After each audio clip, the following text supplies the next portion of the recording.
అందరికీ నమస్కారం. ఉద్యోగులు, పెన్షనర్లు, ఉపాధ్యాయులకు సంబంధించిన ప్రతి అప్డేట్, ప్రతి సమస్య పట్ల సపోర్టివ్‌గా వీడియోస్ అయితే వస్తాయి. తప్పకుండా సబ్స్క్రైబ్ చేసుకోండి. వీడియోస్ అయితే లైక్ చేసి ఉండండి.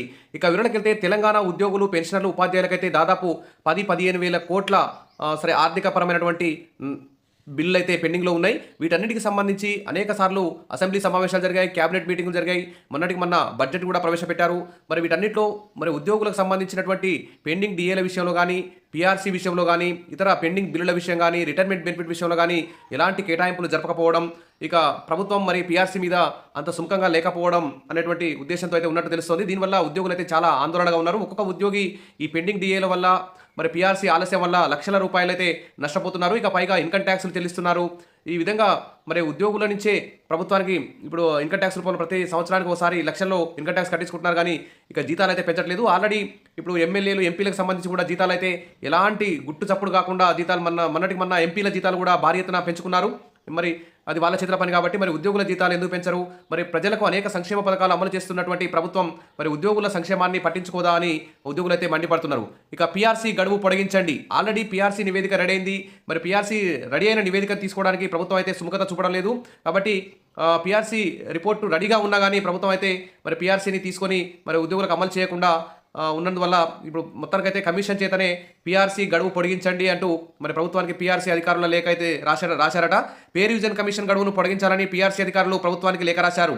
పీఆర్సీ గడువు వచ్చే నెల 2వ తేదీతో ముగియనుంది. ఈ నేపథ్యంలో కమిషన్ గడువును కనీసం 4 నెలల నుంచి 6 నెలల వరకు పొడిగించాలని ఆ లేఖలో కోరారు. పీఆర్సీని 2023 అక్టోబర్ 2న అప్పటి బీఆర్ఎస్ ప్రభుత్వం మాజీ ఐఏఎస్ అధికారి శివశంకర్ నేతృత్వంలో ఏర్పాటు చేసింది. అయితే ఆ కమిషన్ ఇంకా నివేదిక ఇవ్వకపోవడంతో ఎప్పటికప్పుడు గడువు పొడిగిస్తూ వస్తున్నారు. అయితే ప్రభుత్వం గడువును మరోసారి పొడిగించే అవకాశం ఉందని సమాచారం. ఇప్పుడు 4 నెలల నుంచి 6 నెలల వరకు పెంచితే ఇక పీఆర్సీ ఈ 6 నెలల వరకు ఉద్యోగులకు పీఆర్సీ వచ్చేటువంటి అవకాశం అయితే లేదు. ఆల్రెడీ పీఆర్సీ రిపోర్ట్ మొత్తం అన్ని శాఖల ఉద్యోగులతో సంప్రదింపులు కూడా జరిపారు. ఆల్రెడీ అంత రిపోర్ట్ రెడీ అయింది.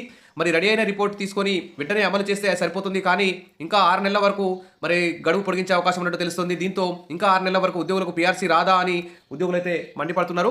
కాబట్టి ప్రభుత్వం రెడీ అయినటువంటి పీఆర్సీ నివేదికను వెంటనే తీసుకొని ఈ ఏప్రిల్ వరకు ఖచ్చితంగా పీఆర్సీ అమలు చేసే విధంగా చర్యలు తీసుకోవాలని కోరుతున్నారు. ఇక రాష్ట్రంలో 5 డిఏలు పెండింగ్, విడుదల కోసం ఉద్యోగుల ఎదురుచూపు, ఆర్థిక పరిస్థితి పేరు చెప్పి కాలయాపన చేస్తున్న ప్రభుత్వం అంటే ఇక్కడ ఉద్యోగులందరూ కూడా ఆందోళనగా ఉన్నారు. ఇక కేంద్ర ప్రభుత్వం కూడా ఇటీవల ఈ ఏడాది జనవరికి సంబంధించి 2% డిఏను కూడా ప్రకటించింది. ఇక దీంతో రాష్ట్రంలో పెండింగ్లో ఉన్న డిఏల సంఖ్య అయితే 5కు చేరింది. కేంద్ర ప్రభుత్వ ఉద్యోగులకు డిఏ 53% నుంచి 55% పెరిగింది. ఇక రాష్ట్ర ప్రభుత్వ ఉద్యోగులకు డిఏ 26.39% ఉంది. 2023 జనవరి నుంచి పెండింగ్లో ఉన్నది. ఇక బీఆర్ఎస్ ప్రభుత్వ హయాంలోనే 3 డిఏలు పెండింగ్లో ఉన్నాయి. కాబట్టి ఇక్కడ చూస్తే దాదాపు ఉద్యోగులకు రాష్ట్రంలో ఆర్థిక పరిస్థితి పేరు చెప్పి కాలయాపన చేస్తుంది. ఇంకోవైపు ఉద్యోగులకు సంబంధించి వివిధ రకాల బిల్లులు సుమారు 8,000 కోట్ల నుంచి 10,000 కోట్ల వరకు పెండింగ్లో ఉన్నాయి. వాటిని వచ్చే నెల నుంచి నెలకు 500 కోట్ల నుంచి 600 కోట్ల వరకు విడుదల చేస్తామని డిప్యూటీ సీఎం బట్టి విక్రమార్క గారు హామీ ఇచ్చారు. 2023 జూలై 1 నుంచి పీఆర్సీ అమల్లోకి రావాల్సి ఉంది.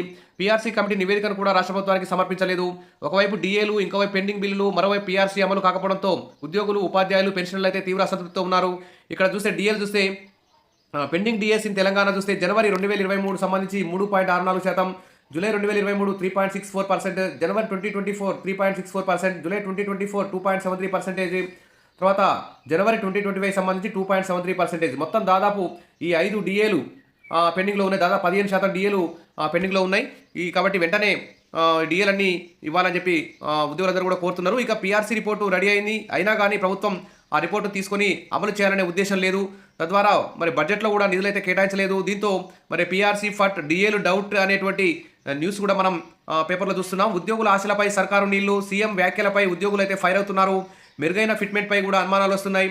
ఇక రిటైర్మెంట్ బెనిఫిట్లు, బిల్లులతో పాటు డిఏలు, పీఆర్సీ కోసం కోర్టుకు వెళ్లాల్సిన పరిస్థితి వస్తుందని చెప్పేసి ఇక్కడ ఉద్యోగులు అయితే భావిస్తున్నారు. వెంటనే ఉద్యోగులకు పెండింగ్ బకాయిలు చెల్లించాలని టీచర్ ఎమ్మెల్సీ రఘోత్తమ్ రెడ్డి గారు, ఇతర ఉద్యోగ సంఘాల నాయకులందరూ కూడా, జేఏసీ కూడా ప్రభుత్వం అయితే డిమాండ్ చేస్తుంది.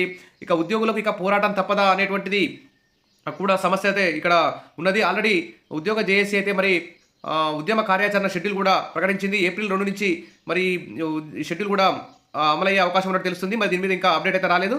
సరే, ఏది ఏమైనా ఉద్యోగులకు సంబంధించి పీఆర్సీ, పెండింగ్ డిఏలు ఈ విధంగా ఆలస్యం చేయడం అయితే ఉద్యోగులు అయితే చాలా అసంతృప్తిగా ఉన్నారు. వెంటనే ప్రభుత్వం వివిధ వర్గాల ప్రజలకు ఇందిరమ్మ ఇండ్లు, రేషన్ కార్డులు, free gas, free current, free bus, రుణమాఫీ, రైతు భరోసా ఏ విధంగా అయితే సంక్షేమ పథకాలు అమలు చేస్తున్నారు అదే రీతిలో, అదే స్థాయిలో ఉద్యోగుల సంక్షేమానికి కూడా ప్రభుత్వం పాటుపడాలి, నిధులు కేటాయించాలని చెప్పి కోరుకుందాం. Wish all the best. మరిన్ని అప్డేట్స్ కోసం మన ఛానల్ని ఫాలో అవుతుండండి. వీడియోస్ అయితే లైక్ చేస్తుండండి. Thank you.